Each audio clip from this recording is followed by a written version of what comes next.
Welcome to the Teacher's Wake Up Call. I know, I didn't post any videos last week. I've been busy.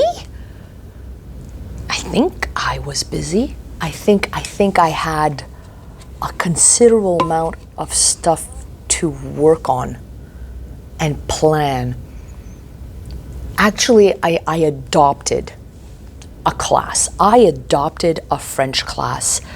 A colleague of mine has gone on sick leave, and one of her classes, grade 11 class, is in dire need of planning, assistance, coaching, guiding, corralling. I don't know how you want to call it, but these kiddos kind of need a few explanations, because my colleague has done a tremendous job until her absence, but for whatever reason she had to take time off, and I took it upon myself to make sure that these kids knew what to expect for the end of year exam, because there's only so much you can do before a leave, and in some cases, when you do take a leave,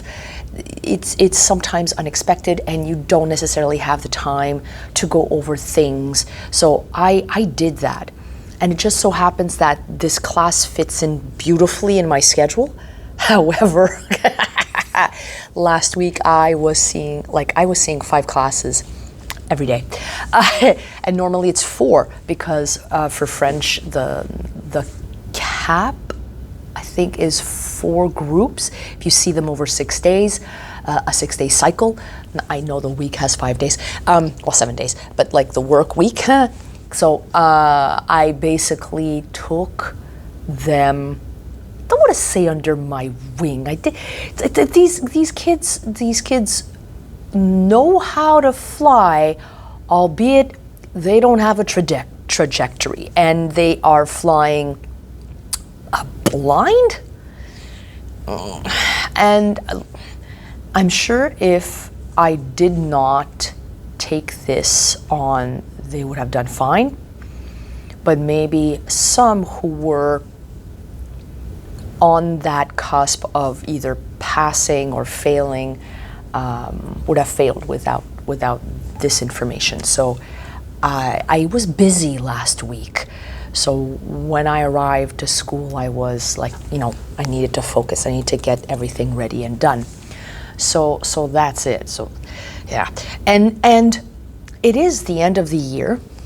It smells very much end of year-ish. Okay, there's only 1 week left of classes, and then it's exams. So I'm in cleanup mode. I'm sorting through papers. I'm getting rid of things. I'm shredding stuff. I'm cleaning, sorting, organizing. So it makes sense for me next year. And it takes time, because you realize, oh my God, I've accumulated so many things, and you ask yourself, I didn't use this. Why did I decide to keep this? Why did I decide to keep this exercise sheet that I basically did not use at all throughout the entire year? It's it's unnerving when you realize how many things you've accumulated. And I'm going to go through that purging eventually at some point this summer. Right now, I need to do like one quick sweep of what I have, and get rid of the obvious things that I really don't need.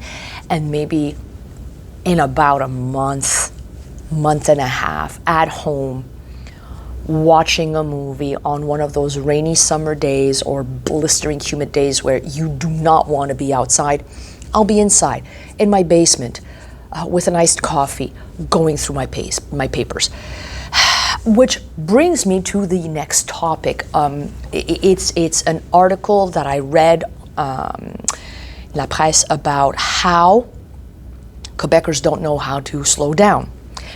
Now, I'm not talking about speeding. I'm talking about your pace of life, the pace of your lifestyle, and why we are always on the go, and why it is always, we have so many activities to do, we have so many tasks to perform, and in some cases, we have to take on more than one job to answer our basic needs, which is, I don't want to say ridiculous. It is the reality of many people, not just in Quebec. But it's one of those things that makes you makes you think. And especially as an educator, as a teacher. And it I go back to my analogy of the plate. We always overfill our plate because we have this weird notion that in order to be a great educator, whether it's a teacher, an administrator, or somebody who works in the periphery, like support staff and whatnot, we need to have a lot on our plate. And that's how we define a successful teacher, successful administrator, successful educator. And it's easy for us to do that, I think, more than others. Not gonna lie, I did have a couple of sidelines this year. Not because, and this is where I need to make that clarification. Not because I need to have the sidelines, but I wanted to have those sidelines. And a couple of those were projects that I was part of, educational projects, projects that I feel would benefit not just me professionally in my teaching, in my growth as an educator, but also would benefit students in their learning and their experience. Because I'm all for that learning experience, and it hopefully doesn't suck. So those projects, yes, were added on my plate. So I always felt like I was on the go. But I wanted to be on the go. Could we slow down? Yes, we could definitely slow down. Could I slow down? Sure. Although I think culturally there's something in our, I can't remember who told me, I think it was a good friend of mine who told me that culturally, Quebecers have it in their heads that not working, not doing things is a sign of laziness.